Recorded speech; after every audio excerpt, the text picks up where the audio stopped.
Hello and welcome back to PMDD with C. In this video, I thought we would read an article together. Well, I'll read the article to you and then perhaps we can discuss it in the comment section. I just want to add that it's so good to see PMDD becoming more prevalent in the media. So this is an article from the 2nd of August 2023 and it's on the BBC. So let's just jump into it, shall we? You relax, grab a drink or a snack, and yeah, listen to this video and let me know if any elements resonate with you. PMDD, period-related condition causing extreme distress.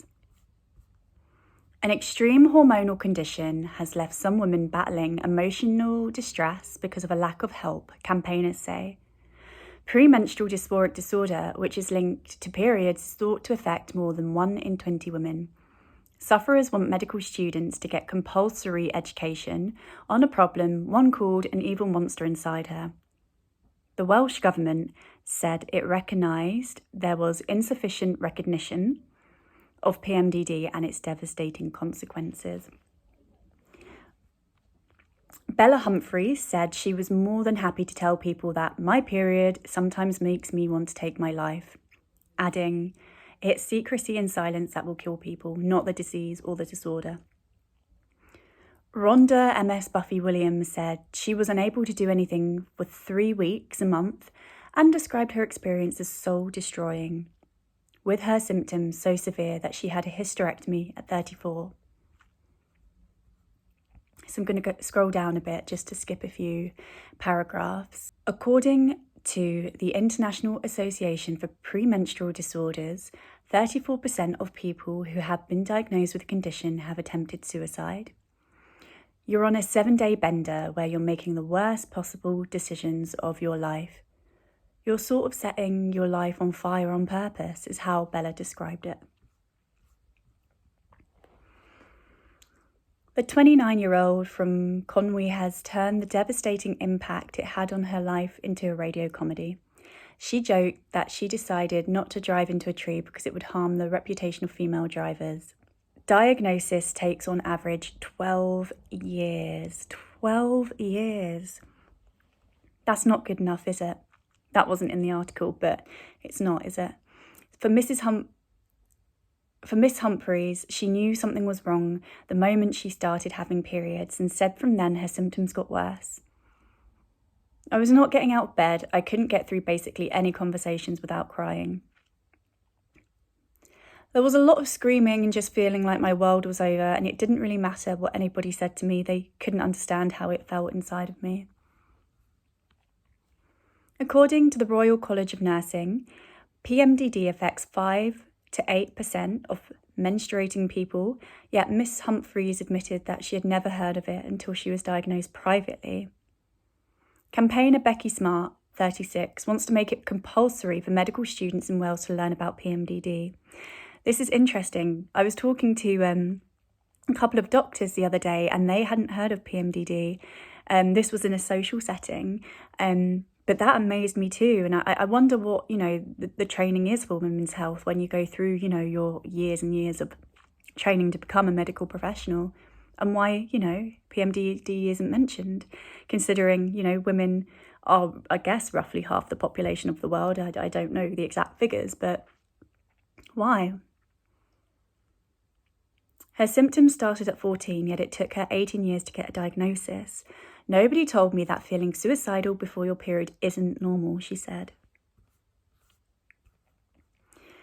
She described it as an evil monster inside her wanting to break out every month, saying the black cloud took its toll on family relations. She's described it as a black cloud, and let me know how you describe it from your experience.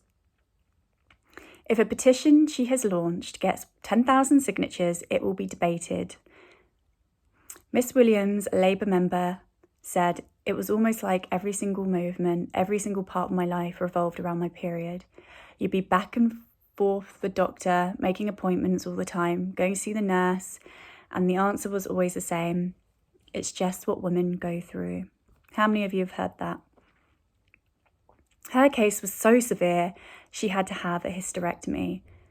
That's surgery to remove her womb. I was totally petrified, but I felt like I had no alternative, she said. Surgical intervention shouldn't be the answer. We need far more research into PMDD. There is a lack of understanding and knowledge of PMDD, especially in the UK.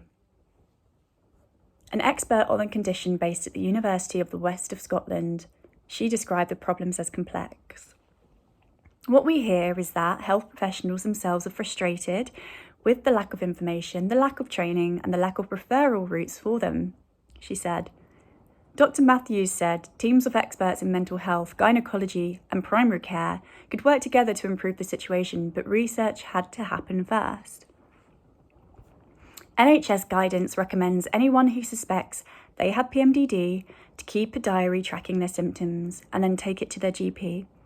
The Welsh Government said, "We recognise that there is an insufficient recognition of PMDD and the devastating impact it can have. We are working with the NHS executive to explore expanding online menstrual health information and guidance, inclusive of PMDD." So that's the article. I'll leave a link in the description as well. What are your thoughts on that?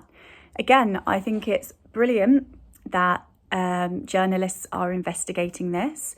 But as the article stresses, more needs to be done, more research and, better interventions for PMDD. What is going to work for people with PMDD? Will it be like a 3-pronged approach? What's the referral process? What will that look like in the future? And what will really help? So anyway, I hope you're looking after yourself. If you're going through PMDD at the moment, I hope that you are truly looking after yourself and you're being kind to yourself and you are reaching out for the support that you need and you deserve. And I will check back in with you very soon with another video. And again, I'm so grateful that you're subscribed to this channel. This community is wonderful and supportive. The comment section is just a delight. And yeah, I will see you very soon. Take care. Goodbye.